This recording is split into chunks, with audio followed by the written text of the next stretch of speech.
पूर्व यातायात मंत्री डॉक्टर रोहितास शर्मा ने प्रेस वार्ता में कहा कि चौथे स्तंभ पर हमला लोकतंत्र की हत्या करना है। उन्होंने पत्रकारों पर अनुसूचित जाति जनजाति अत्याचार अधिनियम के तहत पत्रकारों पर दर्ज मुकदमे पर यह बात कही।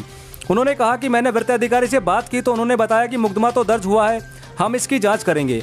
उन्होंने कहा कि जब भ्रष्ट अधिकारियों की बात आमजन में चले तो यह क्या है, लोकतंत्र में अच्छे और भ्रष्ट अधिकारियों की चर्चा होती है, उनकी कार्यशैली पर चर्चा होती है। 3 साल तक एसडीओ रहे अधिकारी ही यदि नगर पालिका के अधिशासी अधिकारी रहकर भू रूपांतरण करे तो यह भी भ्रष्टाचार की संज्ञा में आता है।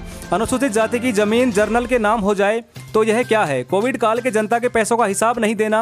अब तो माननीय सुप्रीम कोर्ट व देश के प्रधानमंत्री ने भी कह दिया है कि भ्रष्ट अधिकारियों की सूची तैयार करो। प्रेस नहीं लोकतंत्र का चौथा पाया है। आज अंग्रेजों का राज नहीं है। वहीं पत्रकारों ने पूर्व मंत्री को ज्ञापन सौंपा। देखिए, बानसूर में एक पत्रकार के खिलाफ SC/ST एक्ट में मुकदमा दर्ज हुआ है। मैंने ये सुना था। आज मैंने DYSP बानसूर से बात की तो उन्होंने कहा कि हाँ, एक रिपोर्ट मेरे पास आई है और हम इसकी जांच करेंगे। मैं निवेदन करना चाहता हूँ कि भ्रष्ट अधिकारियों के बारे में और अच्छे अधिकारियों के बारे में पब्लिक में एक मैसेज होता है उनकी कार्यशैली पर। और जो आदमी 3 साल तक रहा उसके बारे में तो पूरे बानसूर में उसकी कार्यशैली के बारे में सबको पता है।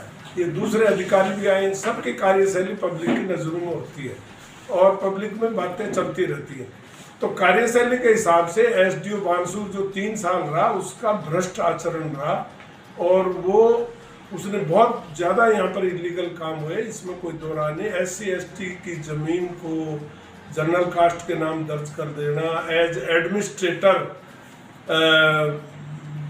भू रूपांतरण कर देना बानसूर का एज एडमिनिस्ट्रेटर। जब यह नगर पालिका अगर यहाँ खुल गई और एडमिनिस्ट्रेटर SDO है तो उसने SDO की हैसियत से यहाँ ज़मीन का रूपांतरण किया। ये भ्रष्टाचार की संज्ञा में आता है।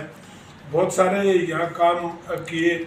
यहाँ पर कोरोना जैसी महामारी में जो पब्लिक से चंदा मिला मरीजों की सहायता के लिए, उसको सारे कोई लोग डकार गए। सबको पता है, किसी को कोई सहायता नहीं मिली। यहाँ पे इसकी शिकायत भी हमने कहा, भी श्वेत पत्र भी मांगा, किसी ने जवाब नहीं दिया।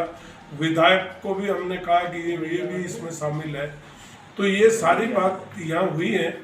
तो मैं चाहता हूँ कि ये जो SDO ने यहाँ पर इसमें SC/ST एक्ट में रिपोर्ट दर्ज कराई, ये इलीगल है, असंवैधानिक है।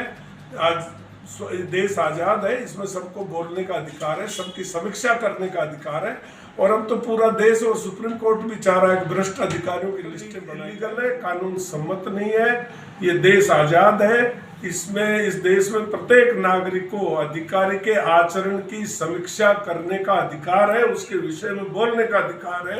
ये भ्रष्ट है या साहूकार है, ये सब कहने सुनने का अधिकार है।